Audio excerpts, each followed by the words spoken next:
이사야서 53장은 구약성경에서 가장 영광스러운 장이라고 말씀드릴 수 있습니다. 고난당하시는 그리스도의 모습을 우리에게 보여주고 있기 때문입니다.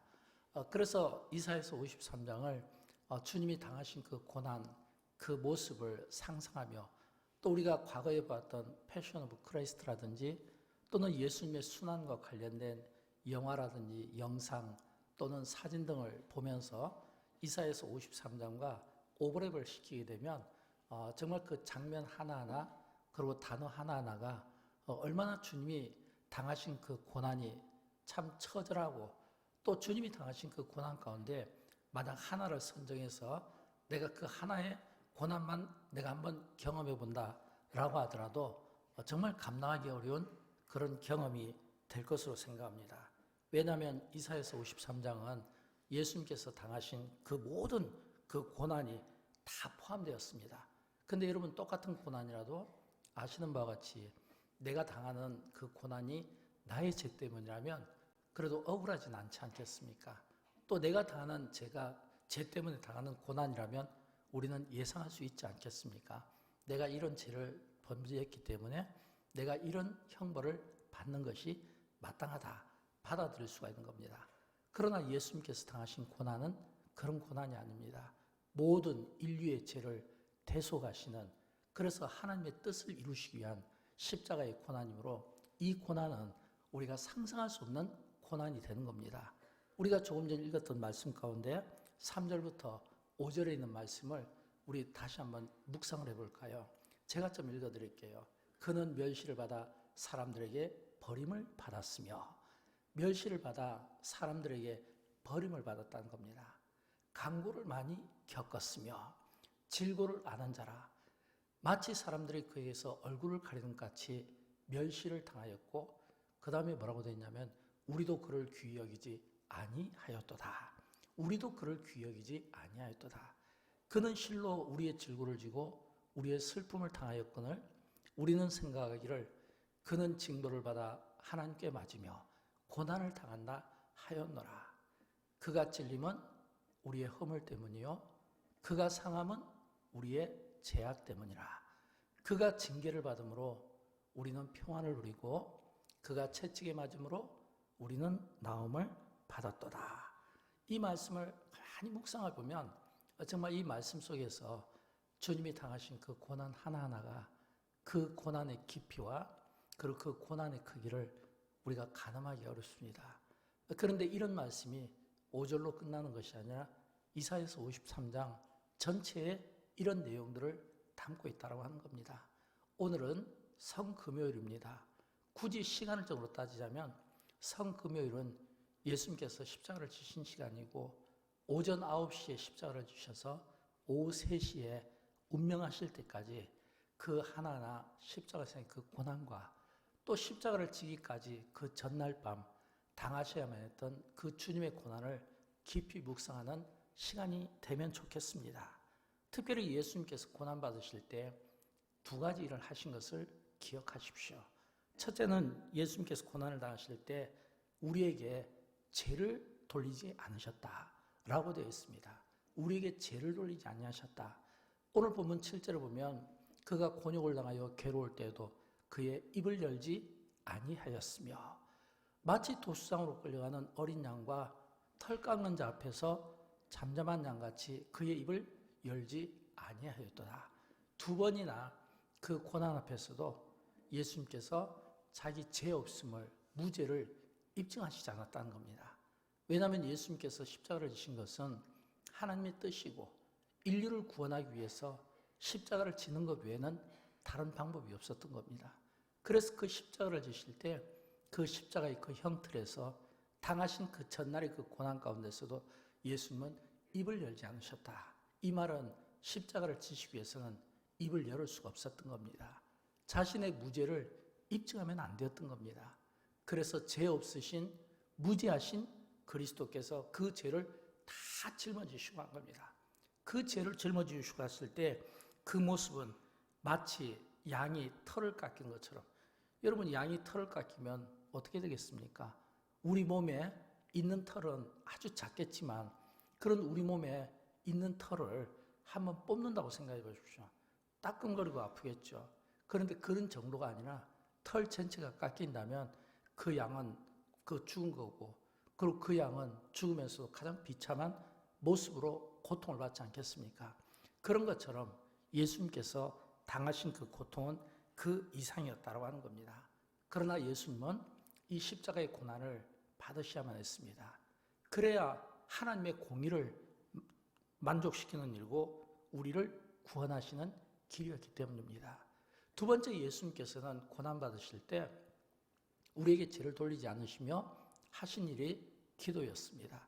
저는 오늘 성금요를 맞아 우리가 예수님의 그 기도를 본받기를 바랍니다.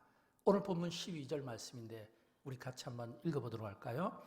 그가 많은 사람의 죄를 담당하며 범죄자를 위하여 기도하였느니라. 아멘. 그가 많은 사람의 죄를 담당하며 범죄자를 위하여 기도했다. 범죄자, 죄인을 위해서 기도했다. 여러분, 이 기도를 예수님께서 어디에서 드렸냐면 겟세마네 동산 또는 갈보리산이라고 부르죠. 이 갈보리산에서 드리신 그 기도를 범죄자를 위하여 기도하셨더라. 범죄자를 위하여. 그리고 범죄자를 위하여 기도하신 이후에 예수님께서 마지막 십자가의 가상 7원 가운데 7번째 말씀이 나오잖아요. 요한복음 19장 30절 말씀인데 우리 같이 읽어보도록 할까요? 예수께서 신포도주를 받으신 후에 이르시되 다 이루었다 하시고 머리를 숙이니 영원히 떠나가시니라. 아멘. 예수님께서 다 이루셨다. 마지막 그 십자가에 그 7번째 메시지를 말씀하시면서 이제 머리를 숙이고 영원히 떠나가셨다. 이 말씀은 예수님께서 다 이루셨다 말씀할 때 어떤 의미냐면 우리의 구원을 위해서 하실 수 있는 모든 것을 다 이루었다는 겁니다. 이 말씀은 하나님께서 우리 한 사람 한 사람을 놓고 우리에게 죄인이다 라고 이야기하면서 우리에게 죄를 물을 수 없도록, 우리에게 죄를 물을 수 없도록, 묻지 못하도록 예수님께서 우리의 죄를 다 담당하시고 마지막 그 십자가 형벌에서 죽으셨다. 이 말은 예수님께서 우리를 무조건 이제 의롭다 하시도록, 우리가 무조건 의로운 자로 만드시는 그 명분을 만들어준 겁니다. 그래서 그 어떤 누구도 우리를 죄인이라고 부를 수 없는 하나님의 자녀고 의인의 명분을 만들어주시면서 예수님의 십자가상에서 다 이루었다, 이런 뜻입니다. 그러니까 여러분, 이 말씀을 가만히 묵상하면 내가 진짜 이 구원을 위해서 한 게 없는데, 또 내가 죄에 대해서 제사함을 받기 위해서 한 게 없는데 예수님께서 대신 다 감당해 주시고 이제는 의인이다 라고 하며 명분을 만들어 주시고 용서를 선언하신 이 구원의 이 선언, 다 이루었다. 기가 막힌 은혜가 되는, 은혜가 되지 않을 수 없는 이런 깊은 이런 감사가 우리 안에서 나오지 않을 수가 없게 만든다라고 하는 겁니다. 또 뿐만 아니라 예수님은 십자가를 지실 때 받으신 그 고난에는 두 가지 뜻이 있습니다. 첫 번째 뜻은 우리가 평화를 누리고 나음을 얻기 위함이었습니다. 오늘 본문 5절에 보면 이렇게 되어 있잖아요. 그가 징계를 받음으로 우리가 평화를 누리고 그가 채찍에 맞음으로 우리는 나음을 받았도다. 우리가 평화를 누리고 나음을 얻기 위해서는 예수님께서 우리 대신 징계를 받으셔야 됐고 우리 대신 채찍을 받으셔야 되었다라고 하는 것입니다. 우리는 죄 짓지 않고는 살 수 없고 또 우리 스스로는 우리가 지은 죄를 도저히 이 용서를 받을 길이 없습니다. 행위로는 불가능합니다.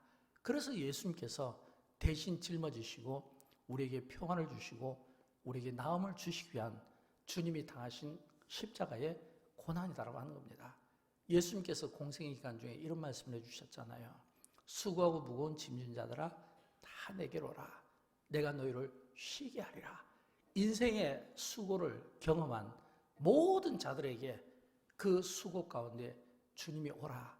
내게로 오면 내가 힘을 얻게 해주겠다라는 이런 이 주님의 이 말씀 속에는 당하신 그 고난이 있으시기 때문에 그 당하신 고난이 오늘 우리의 그 모든 고난과 수고를 하시고 대신 당하셨기 때문에 주님은 우리를 그 수고 가운데 안식을 주실 수 있는 진정한 분이시다 라는 것을 우리에게 가르쳐 주시기 위함입니다.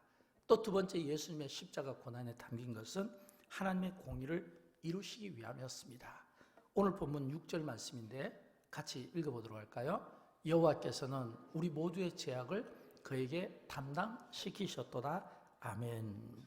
여러분, 이 말씀은 하나님께서 예수 그리스도를 상하게 하셨다는 겁니다. 하나님께서 예수 그리스도를 십자가에서 우리의 모든 죄를 전가시키고 죽이셨다는 겁니다. 예수님을 십자가에 매다신 분이 하나님이시고 예수님을 십자가의 그 형태를 통해 죽이신 분이 하나님이십니다. 하나님의 공의 때문이었습니다. 하나님의 공의는 예수 그리스도를 이 세상 가운데서 고난받게 하시고 상하게 하시고 죽이는데 계획이 있었던 겁니다. 양의 털이 다 깎이는 그런 그 아픔과 고통을 받게 하시는 것이 하나님의 공의였습니다.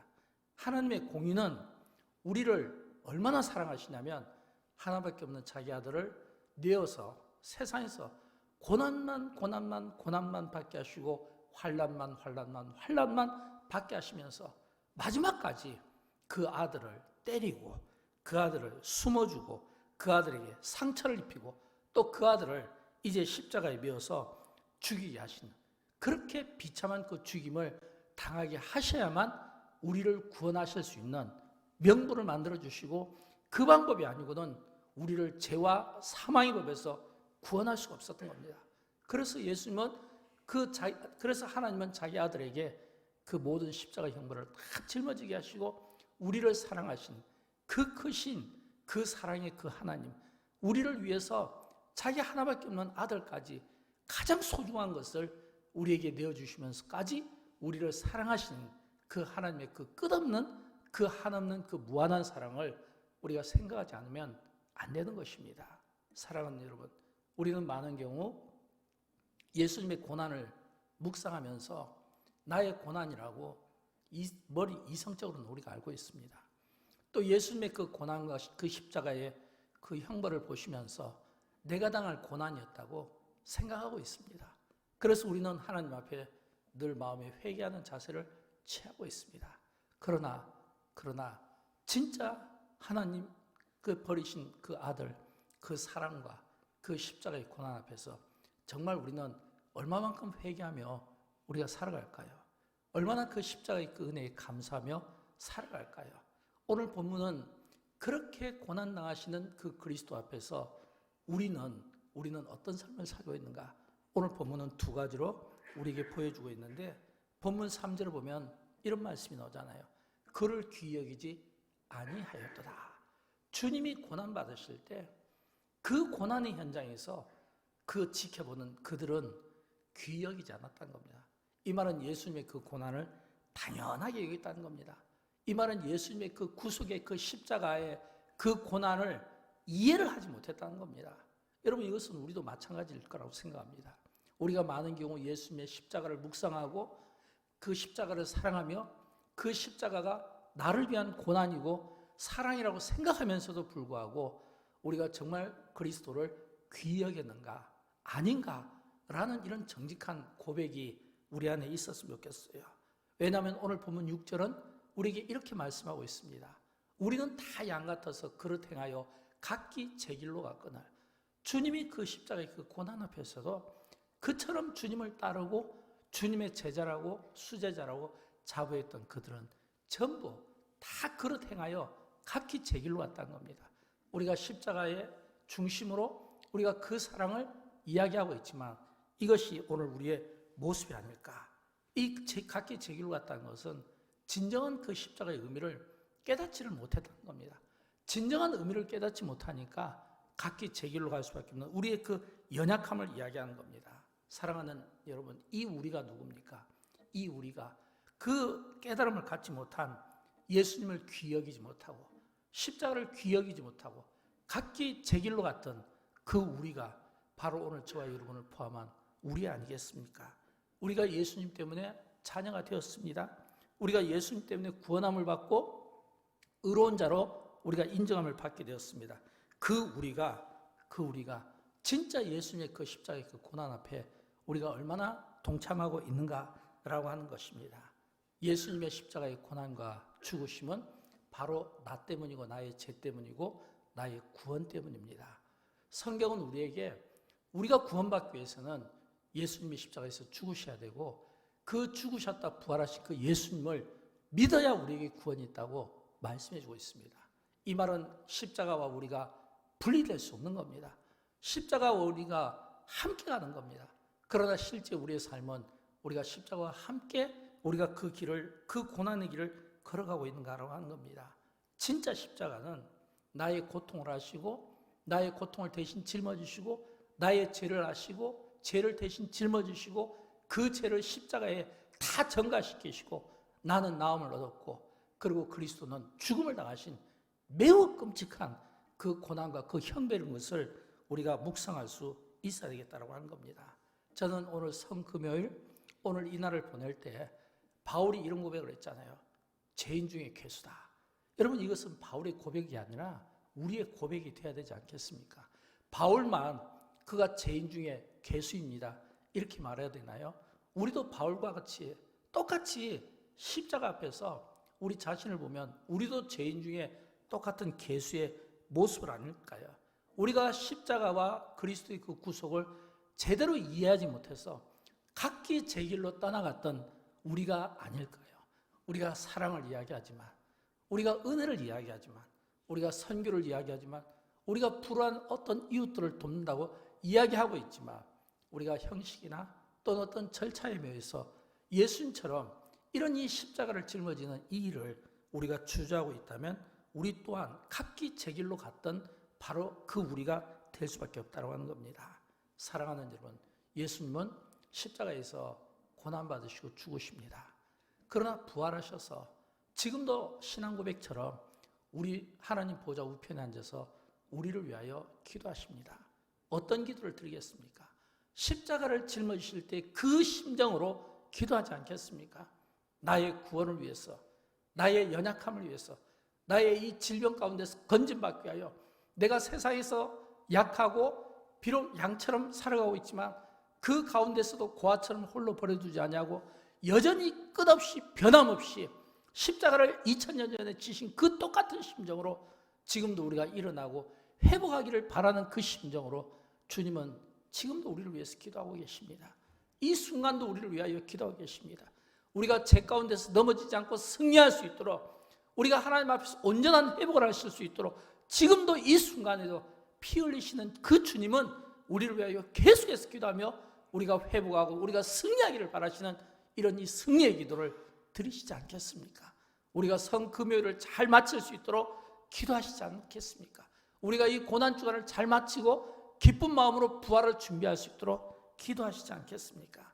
십자가가 복음의 핵심이라면 고난은 복음의 방식입니다. 십자가의 복음은 영광을 통해서 나타나지 않고 반드시 고난을 통해서 나타납니다. 예수님의 공생애를 보면 우리가 알 수 있잖아요.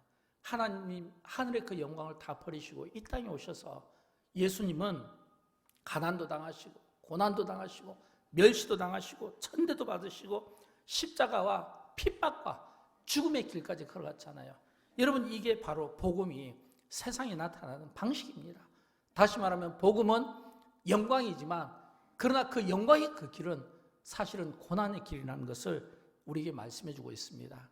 끝으로 제가 조지 버나드 목사님의 이야기를 잠시 들려드리고 설교를 마치도록 하겠습니다. 한때는 참 유명한 전도자였습니다.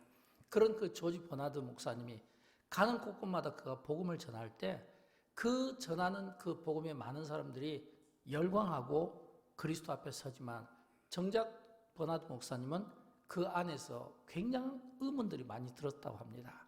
내가 전하는 이 복음이 정말 저들이 얼마나 이해할까? 내가 전하는 이 복음, 이 십자가의 이 메시지가 얼마나 저분들의 삶을 변화시키고 있을까? 이런 생각이 문득문득 들었다고 합니다. 그러면서 십자가와 부활을 깊이 묵상하고 벽에 걸린 그 십자가를 계속 묵상하면서 쳐다보니까 자기가 경험하지 못했던 그 십자가가 이 조지 버나드 목사님을 경험하게 만드는데 계속 십자가를 쳐다봤는데 어느 날 보니까 자기가 십자가를 쳐다본 게 아니라 십자가에서 피 흘리시는 주님이 버나드 목사님을 쳐다보고 있더라는 거예요. 버나드 목사님이 놀란 거예요. 나는 내가 십자가를 바라본다고 생각했는데 십자가에서 주님이 흘리신 그 피, 그 고난이 그 가시 멸관을 쓰시고 자기를 쳐다보시면서 흘리시는 그 피가 자기 머리에서부터 그 피가 온몸에 흘러내리는 이 피에 적셔지는 그 보혈의 그 경험을, 그 체험을 이 버나드 목사님이 했다는 겁니다. 내가 십자가를 바라보며 사랑한다고 했는데 주님은 지금도 십자가상에서 고난받으시면서 그 피를 흘려주심으로 나의 죄를 씻어주시구나.